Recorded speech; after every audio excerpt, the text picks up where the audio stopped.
तेजस्वी या नीतीश, बिहार की सियासत का ताज किसके सर पे सजने वाला है? मैनिफेस्टो में वादों की बहार नजर आई, बड़े बड़े वादे किए गए, महिला वोटर्स की मौजूदगी ग्राउंड पर साफ तौर पर देखने को मिली, लेकिन अब महज 32 मिनट 55 सेकंड का वक्त बचा है वोटों की गिनती शुरू होने में। उससे पहले मंदिर, मस्जिद, मत्था टेकने की तस्वीरें गुरुद्वारे में आपने देखी। यानी बिहार के नतीजों से पहले आशीर्वाद लेने का सिलसिला भी शुरू हुआ तो धमकियों की भनक भी दिखाई दी है, धमकियों की धनक भी सुनाई दी। और ऐसे में एक तरफ जहां पर आज है नतीजों का दिन और जश्न की तैयारी, कहीं पर रसगुल्ले तैयार हो रहे हैं तो कहीं पर लड्डू।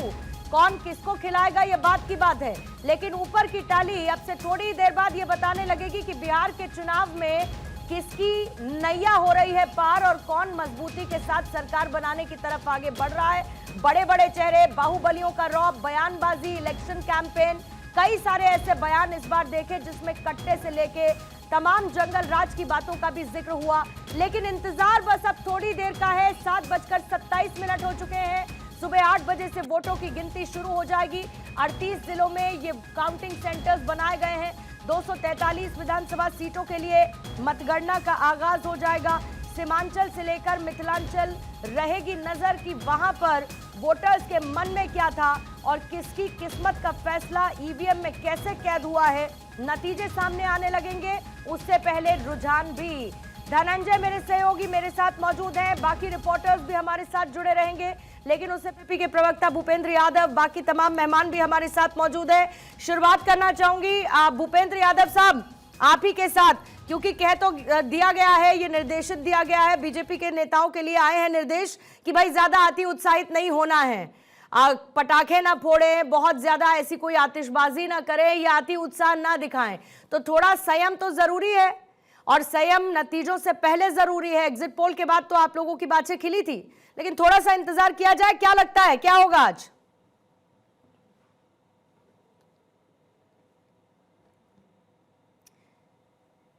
भूपेंद्र जी आपकी आवाज मुझे आ नहीं रही है। म्यूट था। हाँ पूर्णिमा जी, मैं आपको बता दूं, सबसे पहले तो बिहार की समस्त जनता को प्रणाम और हमारे पैनलिस्ट भाइयों को भी प्रणाम। और आज हम लोग जो है ये जो त्योहार के रूप में मना रहे हैं हम लोग लोकतंत्र का, और आज उसका रिजल्ट आने वाला है।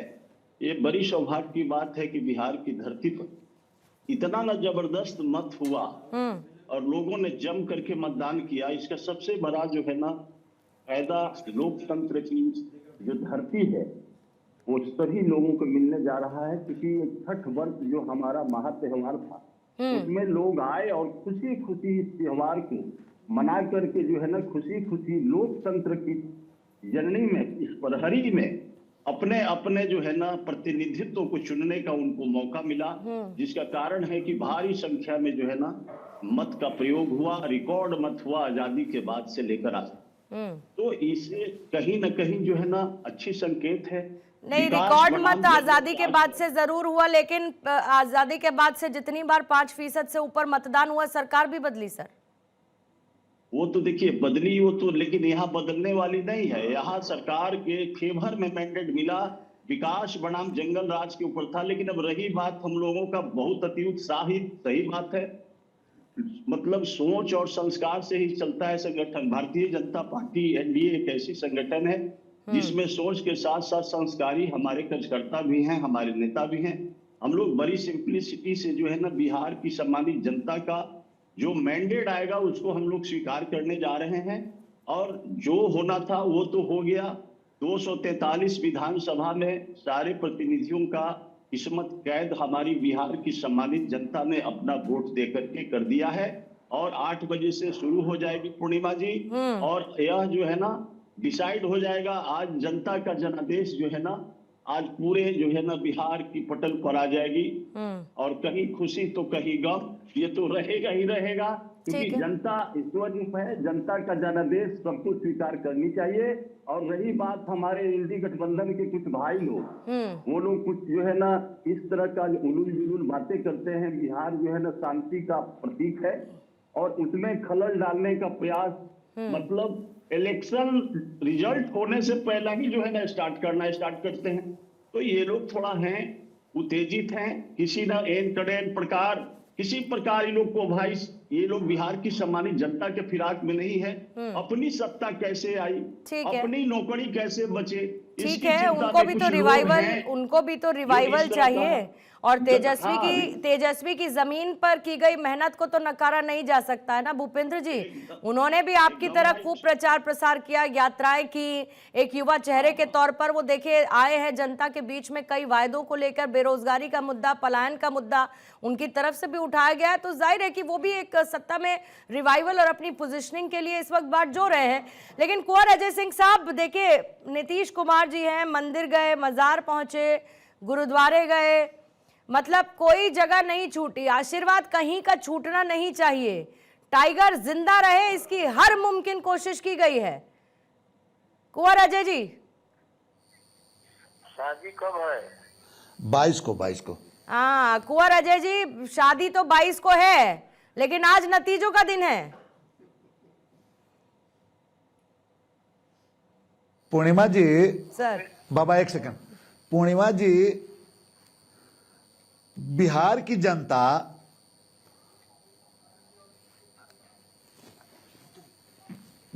ये पूर्ण रूप से जो आपका हमारा अनुमान था, ये सभी मीडिया चैनल का भी अनुमान था, जो भी विशेषज्ञ लोग हैं इनका भी अनुमान है, और इसमें कोई संदेह नहीं है। मैं बहुत ही संवेदनशीलता के साथ कहने जा रहा हूं कि बिहार में सुशासन की सरकार फिर से आने जा रही है, 25 से 30 फिर से नीतीश, इसमें कुछ भी संदेह नहीं है। और हाथ कंगन को आरसी क्या, पढ़े लिखे को फारसी क्या, अब बस 1 घंटे के अंदर तुरंत ये दूध का दूध और पानी का पानी स्पष्ट हो जाएगा।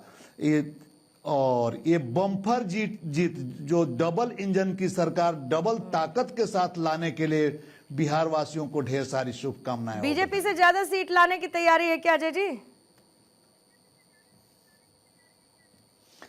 इसमें कोई प्रतिद्वंदिता नहीं है, लेकिन बिहार की जनता माननीय नीतीश कुमार जी को डबल ताकत देने जा रही है।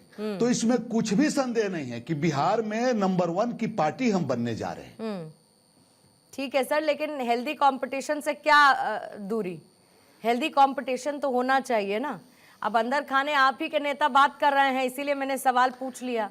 कहा तो जा रहा है कि देखिए सीटें बीजेपी से ज्यादा आनी चाहिए जीत में, कम से कम, तब उसके बाद नेगोशिएटिंग पावर मजबूत होगी, इसीलिए मैंने आपसे सवाल पूछा।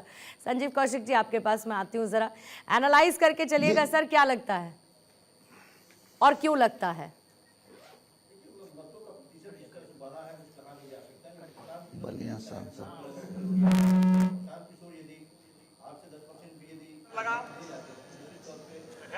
दोनों पार्टियों के लिए, दोनों के लिए अच्छी स्थिति नहीं होगी।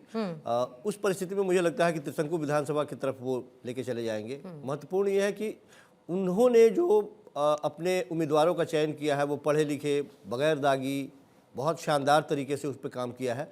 तो उनके प्रबंधन में कोई कमी नहीं या फिर उस पर कोई प्रश्न खड़ा करने की क्षमता भी नहीं रखता, क्योंकि उन्होंने अलग अलग पार्टियों के लिए भी काम किया है, बहुत शानदार उन्होंने रिजल्ट दिए हैं। प्रशांत किशोर को इग्नोर नहीं किया जा सकता। ये हम मान के चल रहे हैं कि प्रशांत किशोर इस इलेक्शन में अपनी जमीन बनाने में कामयाब होंगे। परसेंटेज और सीटों के मामले में वो कितना, प्रशांत किशोर ने तो खुद अपने आप को इग्नोर कर दिया कौशिक जी।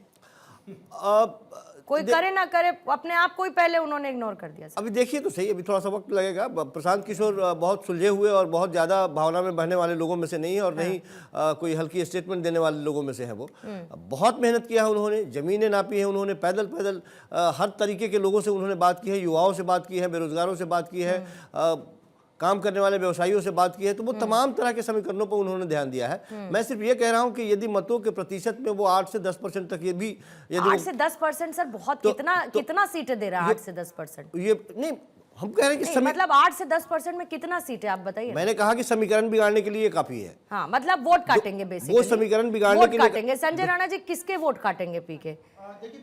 और पीके के वोट काटने की बात आती है तो फिर मुझे चिराग पासवान की भी याद आ रही है। नहीं, बिल्कुल पीके की अगर आप चर्चा करती तो आपने खुद ही बोला कि खुद ही वो मैदान छोड़ के भाग गए, लेकिन नो डाउट पीके अगर नहीं, मैंने ये नहीं कहा कि वो मैदान छोड़, मैं बोल रहा हूँ, ये मैं बोल रहा हूँ, ये आप बोल रहे हैं, मैंने नहीं मैं बोल रहा हूँ मैदान छोड़ के इसलिए भाग गए। देखिए पीके अगर राजनीतिक समीकरण, नो डाउट स्ट्रेटेजिस्ट है, लेकिन राजनीतिक समीकरण में सही बैठे हैं। वो खुद एक सवर्ण कास्ट से आते हैं और उनका जो प्रदेश अध्यक्ष है वो कुशवाहा है, उनसे पूछ पूछ के काम करता है। और जिसके जो नेशनल प्रेसिडेंट बना रखे हैं वो राजपूत समाज से आते हैं। तो कितना प्रतिनिधित्व लोगों को दिया है, पिछड़े दलितों को दिया, ये मानने वाली बात है। जहाँ तक युवाओं की बात हो रही थी, सबने किया, तो नो डाउट युवाओं का जो एनालिसिस हमारा है, जो वोट परसेंटेज आएगा, तकरीबन 18 से 29 साल के जो बच्चे होंगे या नवयुवक होंगे, 6% वो वोट काट रहे हैं। लेकिन एक बार बार ये चर्चा की जा रही है चुनाव में महिला वोटर, देखिए 71.8% महिलाओं ने वोट किया एज कंपेयर टू पुरुष, और उनकी तुलना की जाएगी 8.8% ज्यादा है पुरुषों से। नो डाउट उसका झुकाव जो है, और कई जिले जहां 10 से 11%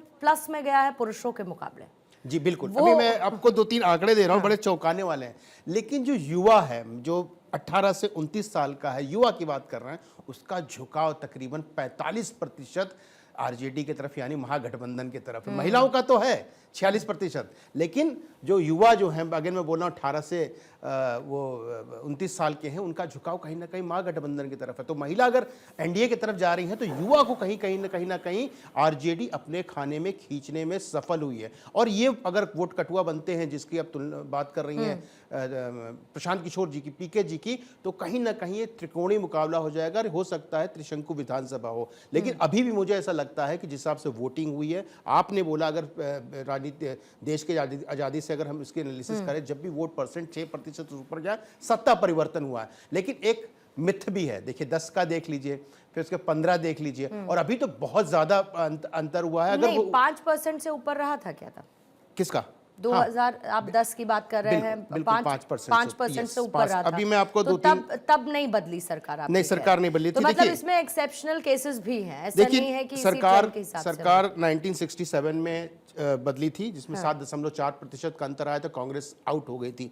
आप 80 में कांग्रेस इन हो गई थी, 6.77% उछाल आया था वोट परसेंटेज में।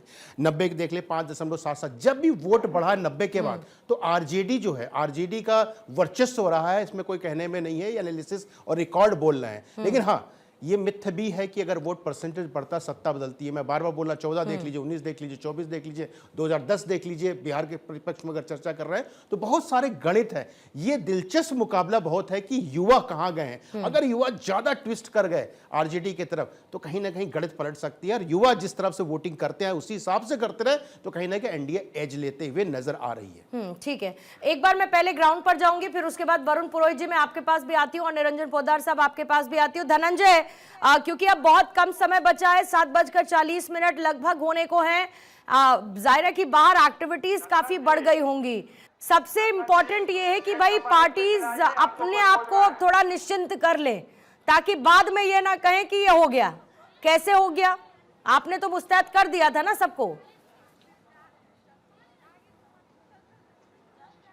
पूर्णिमा, देखिए सभी पार्टियां, एक पिछली बार मैं जैसे बता रहा हूँ, तस्वीर भी दिखाते हुए बताता हूँ, ये पूरा एरिया आपको अरविंद दिखाएंगे सहयोगी की। देखिए किसी सुरक्षा दृष्टिकोण से पूरा कोऑर्डिनेट अप किया गया, महिला पुलिस हो या तमाम सुरक्षा के दृष्टिकोण से यहाँ पे लगाए गए हैं। और यही एएन कॉलेज है जहाँ पे मतगणना होनी है। लेकिन देखिए आपने जो सवाल किया है कि सभी पार्टियाँ चाहती है कि जो रुझान आ जाए, काउंटिंग शुरू हो जाए, तभी अपनी अपनी बातें रखें, क्योंकि पिछली बार जिस तरह से घटना घटी थी बिहार में, दोबारा नहीं होना चाहते। क्योंकि देखिए पिछली बार क्या हुआ था, रुझान आए थे, बैलेट पेपर जो खुले थे, उसके बाद ही पटाखे फूटने लगे थे, मिठाइयाँ बंटने लगे थे, फिर 12 बजे बजते थे, क्या हो गया था, पूरी सिनेरियो चेंज हो गया था। तो वो नहीं चाहते कि दोबारा उस तरह से घटनाएं हो, और इसीलिए सभी पार्टियां एक तरह से सचेत है कि हम पूरी तरह से देख लें, 10-11 बजे तक देख लें कि क्या रुझान आता, उसके बाद ही आतिशबाजी हो, पटाखे फूटे, नेताओं के वो बयान आए। क्योंकि देखिए कुछ देर के बाद यहाँ पे काउंटिंग शुरू हो जाएगा, सभी जगह से रुझान आने, जहां तक आपको नजर आएंगे पूर्णिमा, पूरी ये नेताओं जो भी थे पूरे रोड को खाली कर दिया गया। जो अंदर जाना था काउंटिंग के सेंटर के अंदर जा चुके हैं। ऐसे मीडिया की आपको देखने को मिलेंगे लोग, और उसी इंतजार कर रहे हैं कि जब रुझान शुरू होंगे, तो रुझान शुरू होने के बाद नेताओं जो कार्यकर्ता है, कार्यकर्ता कितना उत्साह होता है। क्योंकि देखिए तेजस्वी यादव की आरजेडी जो पार्टी है, धमकी वाला बयान भी सुना होगा आपने कि अगर कुछ होता है तो जैन जी मैदान में आ जाएंगे, पूरा law and order Bangladesh Nepal जैसे हाल हो जाएंगे। देखिए क्या जैसे हाल हो जाएंगे, तो ये आप समझ सकते हैं कि अंदर क्या बेचैनी है। और बेचैनी होगा भी। देखिए जो 5 साल की मेहनत जो पार्टियां की है, अपने नेताओं ने मेहनत की थी, अब उसका रिजल्ट कर दे, जो रिजल्ट आए नहीं। और इस तरीके की बयानबाजी बेवजह चुनावी माहौल के बीच में एक भ्रम की स्थिति जैसा पैदा करने जैसा होता है, और इससे तो बचना ही चाहिए। आरजेडी के प्रवक्ता थोड़ी देर बाद जुड़ेंगे तो उनसे निश्चित तौर पर ये सवाल पूछा जाएगा, लेकिन उससे पहले एक बार जरा पहले वरुण पुरोहित जी मैं आपके पास आना चाहूंगी। यहाँ पर 2 पैनलिस्ट तो त्रिशंकु सरकार को संभावित कह चुके हैं कि भाई है संभावना उसकी मुमकिन नजर आती है। आपकी स्टडी क्या कहती है, क्या संभावना आपको नजर आती है बिहार के जनादेश को लेकर? पूर्णिमा जी, सबसे पहले तो आपको साधुवाद सभी मीडिया फ्रेटर्निटी को, जो एक सजग प्रहरी के रूप में आप इतनी मेहनत कर रहे हो, लोकतंत्र के लिए 24 घंटे मेहनत करते हो, सबको टेलीकास्ट करते हो, सबको दिखाते हो, ग्राउंड पे मेहनत करते हो। जो बिहार की भूमि है, पाटलिपुत्र का रण है, बिहार की भूमि भारतीय राजनीति में ऐतिहासिक केंद्र रहा है राजनीति का, और वो हमेशा नया नया संदेश देता है हर चुनाव में। हम अगर डिस्कशन करते हैं तो पुराने चुनाव के परिणामों के हिसाब से करते हैं, और वोटर 5 साल में नया आ जाता है, उसका मेंटल सॉफ्टवेयर अलग हो चुका होता है। और जो अभी बात कर रहे थे महिला वोटर्स की, तो अब अगर युवाओं का रुझान आरजेडी की तरफ है, तो युवा महिलाएं भी तो हैं, उनका रुझान भी फिर आरजेडी की तरफ हो गया होगा। और जैसा कि एग्जिट पोल बता रहे थे, वो तो आज पता लगेगा एग्जिट कौन करेगा, कौन नहीं, कौन रिटेन कर पाएगा। अगर इंटैक्ट रख रहे हैं तेजस्वी की सीटें, इसका मतलब है कि महागठबंधन के खिलाफ कोई भी फैक्टर नहीं जा रहा है। और बीजेपी की सीटें कम बता रहे हैं, तो नीतीश बीजेपी की सीटें ही ले रहे हैं। तो वन साइडेड चुनाव, अगर एग्जिट पोल को माने तो वन साइडेड चुनाव नहीं हो रहा। लेकिन मेरी दृष्टि से त्रिशंकु शब्द का जो उपयोग किया गया, त्रिशंकु ही है, सिंगल लार्जेस्ट पार्टी भला ही हो जाए, लेकिन सिंगल पार्टी का रूल तो बिहार में आ ही नहीं रहा, तो वो उसका मायने त्रिशंकु विधानसभा ये गठबंधन कर करके, जैसे नीतीश जी अलग अलग इधर चले गए उधर चले गए, तो वो कॉम्बिनेशंस के हिसाब से राजनीति बिहार की कई वर्षों से चल रही है। इसलिए त्रिशंकु तो अगर आप उसको इंटरप्रेट करो तो त्रिशंकु ही है। और अब मुझे तो लगता है कि क्लोज कंटेस्ट होगा। जहां तक आपने भी पीके की बात कर रहे हैं सब लोग, पीके मुझे नहीं लगता 1-2% से ज्यादा वोट ले पाएंगे। कुछ 2-4-5 सीटों पे ही वो कोई फाइट दे पाएंगे जहां कैंडिडेट मजबूत होगा, क्योंकि उनका राजनीतिक बैकग्राउंड नहीं है। राजनीतिक बैकग्राउंड नहीं होता जब तक जो है जनता उसकी तरफ आकर्षित नहीं होती है। आप योजनाएं, अपने घोषणा पत्र या कुछ भी लाते रहिए, बहुत कम समय में उन्होंने भी, हो सकता है उनको टाइम लगे 5 साल 10 साल का, जब कोई मुझे तो वोट कटुआ भी नहीं लग रहे 2-5-10 सीटों से ज्यादा।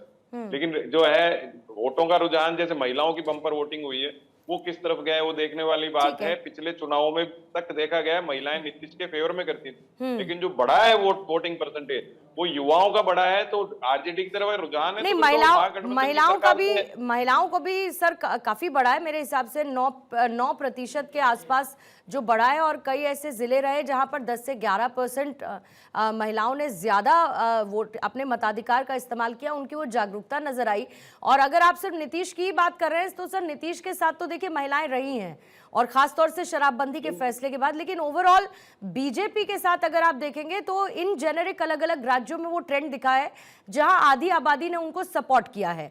हाँ, एक युवा चेहरे के तौर पर तेजस्वी जरूर है, अपनी उस पोजीशन को वो जरूर बरकरार रखते हुए नजर आ रहे हैं। लेकिन एक और इंपॉर्टेंट बात है, पहले पुरोहित जी आप जोड़ लीजिए, कुछ कहना चाह रहे हैं? मैं कहना चाह रहा था, युवा का शब्द हम लेते हैं तो युवा महिलाओं को भी शामिल करते हैं, बिल्कुल। हाँ जी, ये बहुत जरूरी है, इंपॉर्टेंट। और बीजेपी और कांग्रेस पार्टी जो नेशनल पार्टीज हैं, वहाँ कितना पेनिट्रेशन कर पाई है बिहार के अंदर, ये भी एक चर्चा का विषय है। चुनाव के जब रिजल्ट आएंगे तो ये देखना पड़ेगा कि बीजेपी जिस हिसाब से पेनिट्रेशन कर रही है स्टेट्स में, उसको कर पाती है। जैसे बंगाल में नहीं कर पाई, तमिलनाडु में नहीं कर पाई, तो बिहार में भी इस बार कर पाती है कि नहीं, नीतीश जी के ही सहारे चलेगी। और नीतीश जी अगर जैसा आप अपन कर रहे हैं, नीतीश जी की ज्यादा सीटें आती है तो राष्ट्रीय राजनीति पे बहुत ज्यादा फर्क पड़ेगा। थर्ड फ्रंट की जो राजनीति है वो एक नया पैटर्न देखने को मिलेगा। 10 सेकंड में संजय राणा जी, लेकिन इस बार ये भी तो है कि बराबरी पर 101 भी तो लड़ रहे हैं। पिछली बार थोड़ी पिक्चर चेंज। जो महिला और युवाओं की बात हो रही, तो महिला में देखिए 36% महिला ने महागठबंधन को पिछली बार दिया था, और 45% एनडीए को दिया, नहीं नीतीश कुमार को दिया था। और जो भी युवा बोल रहा हूँ वो पुरुष युवा की बात कर रहा हूँ, जिसमें जो लीड लेती है महागठबंधन, ना कि एनडीए। तो ये अंतर, महिला हमेशा 10% का अंतर रहा है महागठबंधन और एनडीए में। ये हमेशा इंक्लाइन रहे हैं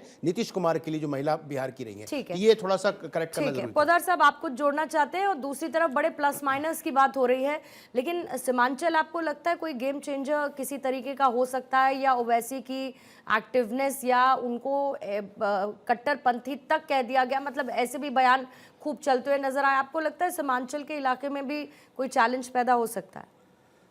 देखिए, निश्चित रूप से बिहार का ये वाला जो चुनाव है, ये कुछ ज़्यादा ही मुझे ऐसा लग रहा है कि बहुत ज़्यादा टाइट था। और कैसे? हाँ, वो इस तरीके से, क्योंकि जिस तरीके से, क्योंकि कोई भी चुनाव का अनुमान जब हम लगाते हैं तो पूर्व में हुए चुनावों के हिसाब से हम उसकी सारी की सारी गणना करते हैं। लेकिन इस बार अगर आप देखेंगे तो जैसे कई फैक्टर नए आए, और इसके अंदर पूर्णिमा जी आपको ये चीज भी देखनी पड़ेगी कि मैंने ये एक और चुनाव ऐसा देखा है कि जो 2 महीने 3 महीने के अंदर बदलता हुआ चुनाव देखा है। क्योंकि 3 महीने पहले मैं ये देख रहा हूं कि बिहार के अंदर कहीं ना कहीं एनडीए बहुत नीचे जा रहा था और महागठबंधन जो है उसको बहुत ज्यादा एज था। लेकिन कई समीकरण ऐसे हुए, एक तो राहुल गांधी जी ने वहां पे वोट अधिकार यात्रा, यानी कि जिसको कहते हैं ना कि रायता बिखेर दिया, उसकी वजह से। और उसके बाद में जो मनी फैक्टर है, मनी के अंदर जिस मतलब तरीके 2 से लड़कों की जोड़ी आपको पसंद नहीं आई?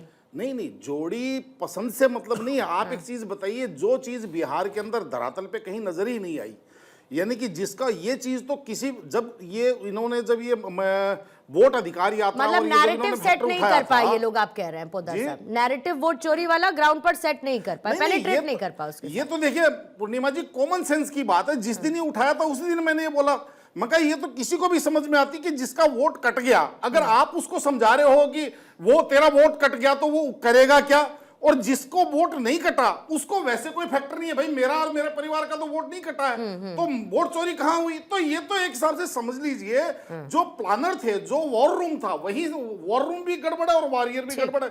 और इसके अंदर सबसे बड़ा फैक्टर क्या है? सबसे बड़ा फैक्टर मैंने क्या कहा, मनी फैक्टर। मनी फैक्टर के अंदर मैं for Modi, knee for Nitish, तो एक वो मनी फैक्टर। और दूसरा, जिस तरीके से इन्होंने 400 रुपए को 1100 रुपए अचानक कर दिया, और उसके बाद में 10-10 हजार रुपए जो जिस तरीके से डाले, और उसके बाद में पिछले 2 महीने के अंदर आप देखेंगे तो जो महागठबंधन है वो कहीं ना कहीं धरातल से सीधे बोलिए, वोट खरीद लिया सर? नहीं, आप देखिए भाई, अगर आप 1100 और 10,000, तो आप सीधे बोलिए वोट खरीद लिया। नहीं, हाँ, उसको सफेद पोशाक जरूर पहना दी कि भाई अच्छा लगे देखने में, क्या दिक्कत है, पर वोट खरीद लिया, सीधी सी बात ये है। लेकिन खैर चलिए, बहरहाल इन पर बड़ा चर्चा का विषय, फिर ये लंबा निकलता हुआ चला जाएगा। लेकिन अब सिर्फ 11 मिनट का वक्त बचा है, और 11 मिनट बाद क्योंकि पोस्टल बैलेट की काउंटिंग शुरू हो जाएगी, सुबह 8 बजे से काउंटिंग का आगाज हो जाएगा। 8:30 बजे पहली ईवीएम, जिसके लिए अलग अलग काउंटर्स बना दिए गए हैं। 12 ईवीएम एक राउंड के अंदर काउंट की जाएंगी, और मतगणना केंद्रों पर त्रिस्तरीय सुरक्षा इस वक्त हो चुकी है। जितने भी लोग एंट्री कर रहे हैं उनकी जांच की जाएगी कि बाद में ये सवाल ना उठे कि कुछ घपला हुआ है, किसी भी तरीके की अनदेखी ना हो। सीसीटीवी पूरी तरीके से तैयार है, बूथ पर जो पार्टी के लोग हैं, रिप्रेजेंटेटिव्स हैं, वो इस वक्त मौजूद हैं। सब कुछ अभी चल रहा है। 8 बजे से काउंटिंग शुरू होने वाली है, उसकी तस्वीर हम आपको दिखाएंगे। लेकिन बड़ा सवाल आज यही है कि तेजस्वी या फिर नीतीश, बिहार की सियासी मझधार में किसकी नैया पार होने वाली है, और बिहार में किसकी बनेगी इस बार सरकार?